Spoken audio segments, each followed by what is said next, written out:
Sri Lanka.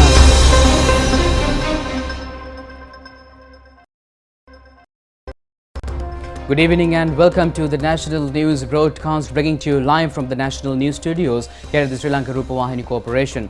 We are ready to bring you the top stories here at home and around the world. I am Charita Vinapurarachi, together with Kasuni Balachandra.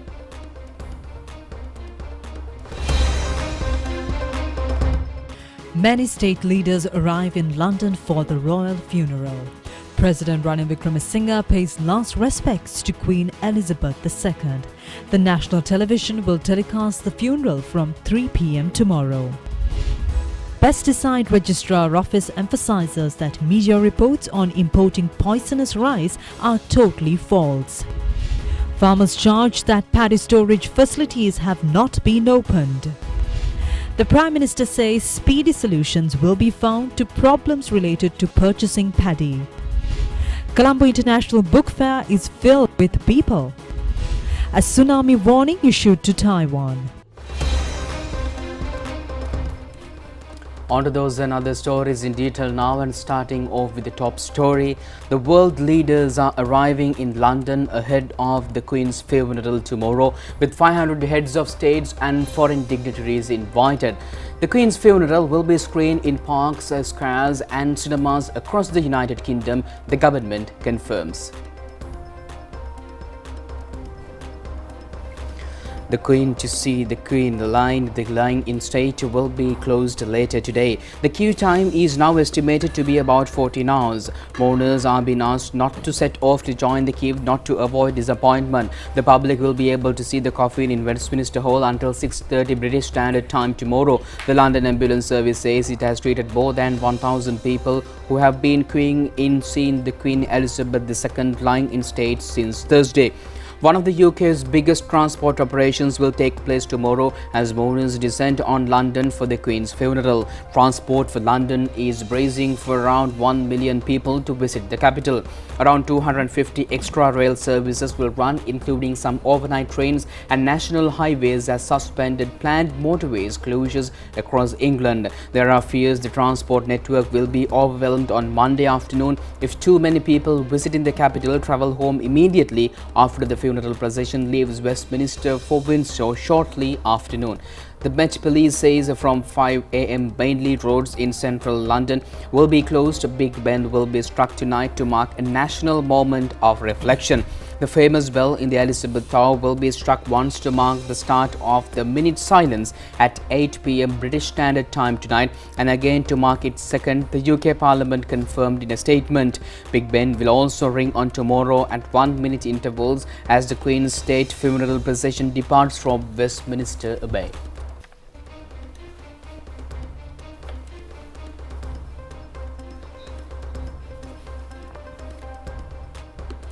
After days of lying in state, the body of the late Queen Elizabeth II will begin its final journey tomorrow morning. As part of a grand state funeral, first the Queen remains will be taken to Westminster Abbey for a religious service in front of congregation of thousands, and then on to Windsor Castle for a more intimate committal service, and finally a private burial. A day of emotion, pomp and ceremony, the like of which has not been seen since the last state funeral of Winston Churchill almost 60 years ago. Here's a breakdown of the day's events on Monday, the 19th September. The Queen's lying in state at Westminster Hall in the heart of London will come to an end at 6:30 a.m. London time. Thousands have been queuing and filing by to view her coffin. A short distance away at Westminster Abbey, the doors will be opened for guests to start arriving ahead of the service at 11. Heads of state from across the world have been flying in to join members of the royal family to remember the Queen's life and service. Senior UK politicians and former prime ministers will also be there. At 10:30 a.m., the ceremonial part of the day will begin in earnest as the Queen's coffin is lifted from the catafalque where it has been resting since Wednesday afternoon and taken to Westminster Abbey for her funeral service. She will be carried on the state gun carriage of the Royal Navy, drawn by 142 sailors. The carriage was last seen in 1979 for the funeral of Prince Philip's uncle, Lord Mountbatten, and was used for the Queen's father, George VI, in 1952. Senior members of the royal family, including the new king and his sons, Prince William and Prince Harry, will follow the gun carriage in procession. At 11 a.m., the Queen's funeral service is expected to be attended by 2,000 guests, will begin at Westminster Abbey. It will be a state funeral, an event typically reserved for kings or queens, which follows strict rules or protocol such as military procession and the lying in state. The abbey hosting the funeral service is the historic church where Britain's kings and queens are crowned, including the Queen's own coronation in 1953. It was also where the then Prince Elizabeth married Prince Philip in 1947.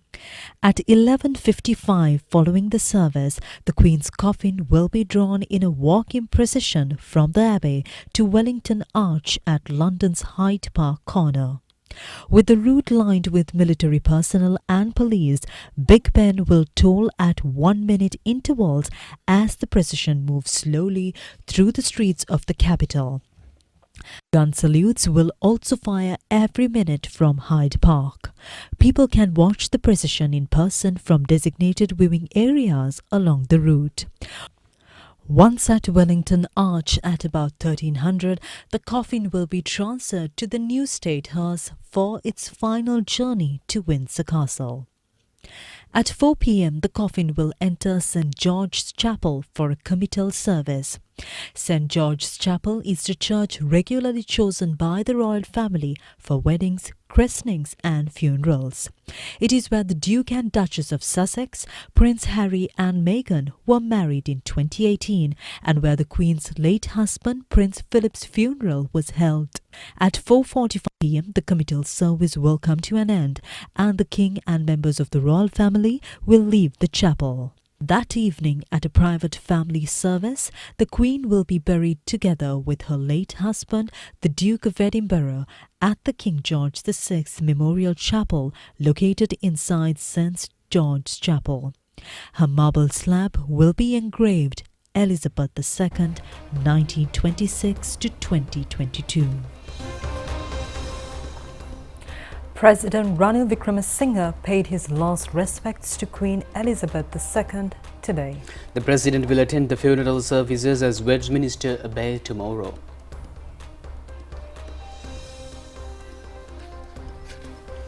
The President was welcomed yesterday in London by Director of India and Indo-Pacific Ocean Directorate of the Foreign Commonwealth and Development Affairs Ben Miller, Deputy Lieutenant Dave Easton and Sri Lankan High Commissioner to Britain Saroja Sirisena.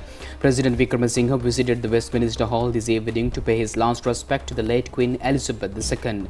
He was accompanied by spouse of the President Professor Maitri Wickremesinghe and UK Ambassador Saroja Sirisena.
The President has appointed respective state ministers as the acting ministers of the ministries under the President.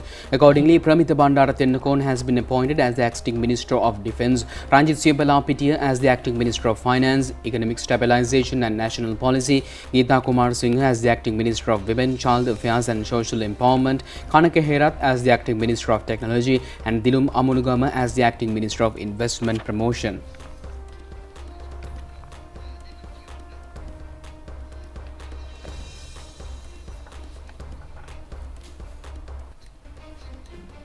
Pesticide Registrar's Office says that the news report published on Irida Maubima and Irida Aruna newspapers stating that poisonous rice has been imported is totally false.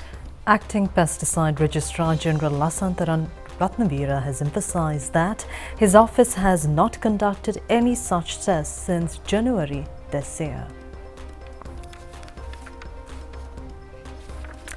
He says Irida Maubima and Irida Aruna newspapers have prepared the report based on a research report conducted in 2017.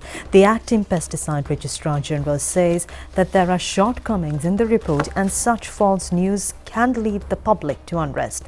He has pointed out it is better to make inquiries from relevant parties when reporting on such sensitive matters. He said it was a result of research conducted on 68 samples in Kandy in 2017 and the research information has been published in a wrong manner.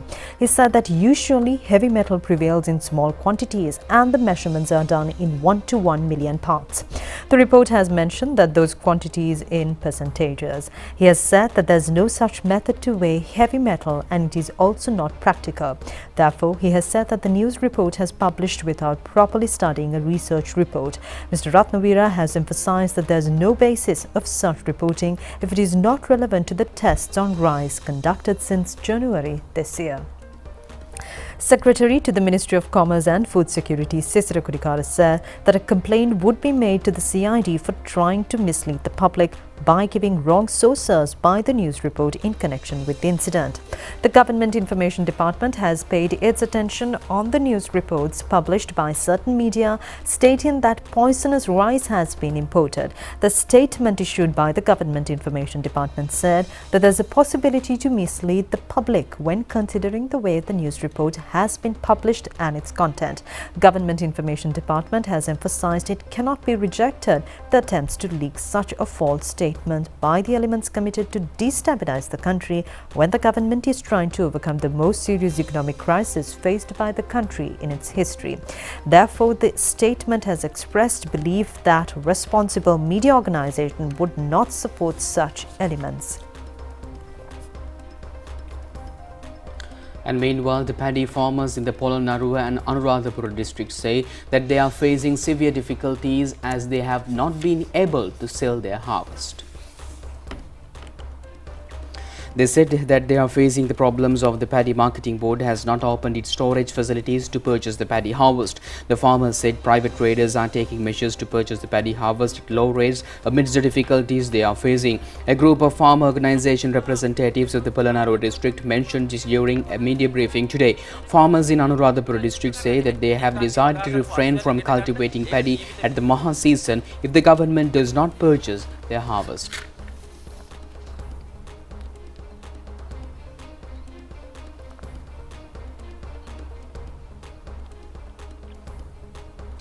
Prime Minister Dinesh Gunawardhana says that speedy solutions will be found for the solutions and problems related to purchasing paddy.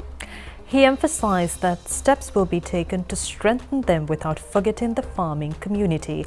The Prime Minister mentioned this when he arrived in Anuradhapura this morning. Prime Minister Dinesh Gunawardhana arrived in Anuradhapura this morning to engage in religious practices near Jayasri Ma Bodhi and the other 8 places of worship. He also held discussions with the chief monks. Several parliamentarians, including State Minister Shehan Semasinghe, were present on the occasion.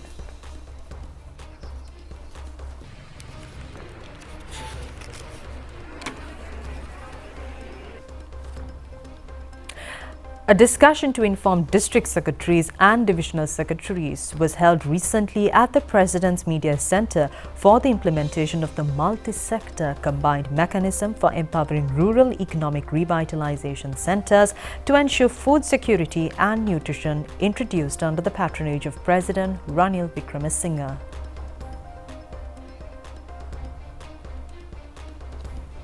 During the discussion held online headed by Presidential Advisor on National Food Security, Dr. Suren Bhattagoda, implementation of the multi-sector combined mechanism to ensure food security at the rural level, the issue that risen as the implementation of the mechanism and solutions for them were discussed comprehensively. He instructed the divisional secretaries to gather required data to implement the program going from door to door within the next week. He also informed the officials could gather data online. He instructed them to implement the program with the intention of ensuring that all those deprived have access to food.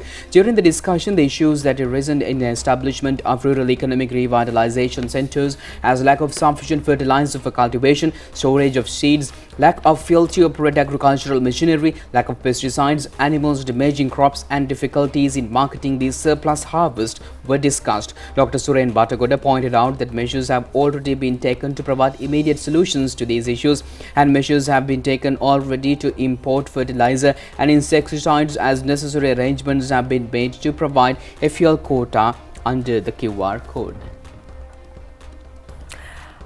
Prime Minister Dinesh Gunawardhana urged the new ambassador of Saudi Arabia to assist Sri Lanka's efforts to face the economic and fuel crisis. Ambassador Khalid bin Hamoud Nazir Al-Dasa Makhtani, who present his credentials, recently said his main task would be to increase job opportunities in his country for skilled Sri Lankan workers. The ambassador, who called on the Prime Minister on Friday, said within a short period of time, the number of Sri Lankan skilled and semi-skilled workforce in Saudi Arabia could be increased to 400,000 from the present 180,000.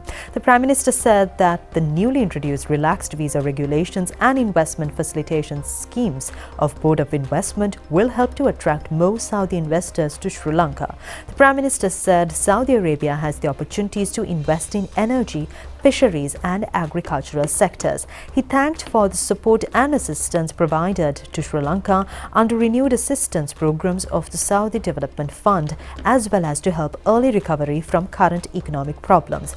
They also discussed the plans for tourism promotion and recommencing of Saudi Airlines flights to Sri Lanka. Secretary to the Prime Minister Anwar Dissanayake and Nakib Maulana of Saudi Sri Lanka Friendship Association were also present during the meeting. Prime Minister Dinesh Gunawardhana says that attention should be paid on climate change to manage Sri Lanka's environmental systems and livelihood within the next few decades. He has pointed out it is essential to be knowledgeable and sustainable to minimize harmful effects on environmental systems. He mentioned this during a meeting with the Director General of World Agriculture, Science, Research and International Centre, Dr. Tony Simons. Dr. Tony Simons said that Sri Lanka has set an example to the world by giving priority for environmental and food security and to protect social development issues. Today is the third day of the Colombo International Book Fair. A large group of people arrived from 9 a.m. today at the BMICH in Colombo, where the book fair is taking place. The national television is the official electronic media sponsor of the event. Meanwhile, the government has taken various measures for the growth of the country's economy. One of the steps is directing youth for new empowerment opportunities. The people who are visiting the Colombo International Book Fair will be able to get knowledge on obtaining an employment opportunity apart from purchasing books.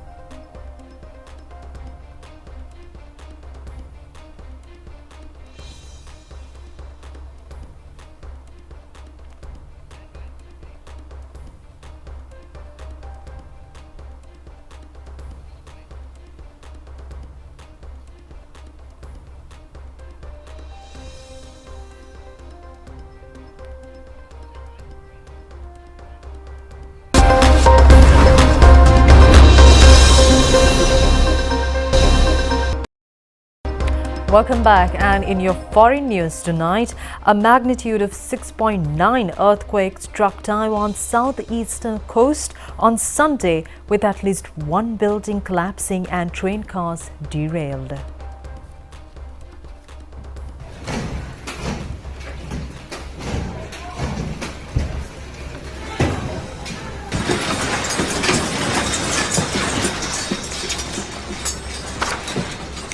More than 600 people were trapped on the scenic Chike and Liu Shishi mountain areas by blocked roads, though there were no injuries and rescuers were working to reopen them. A two-story residential building collapsed near the epicenter in Yuli district, and work was underway to rescue two trapped people. The quake hit the Chasing township in rural southeastern Taiwan and had a depth of 10 kilometers. Japan's meteorological agency issued a tsunami warning for Miyako Island in the East China Sea, but the agency later removed the warning. The United States Geological Survey had also warned of tsunami waves along nearby coastlines.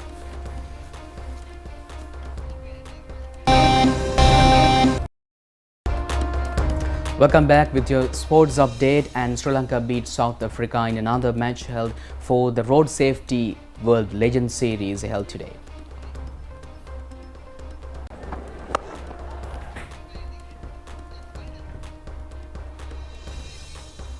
And with that, we conclude tonight's news. Do it just tomorrow at the very same time. I'm Charita signing off with Khazuni. Stay safe. Good night. Good night.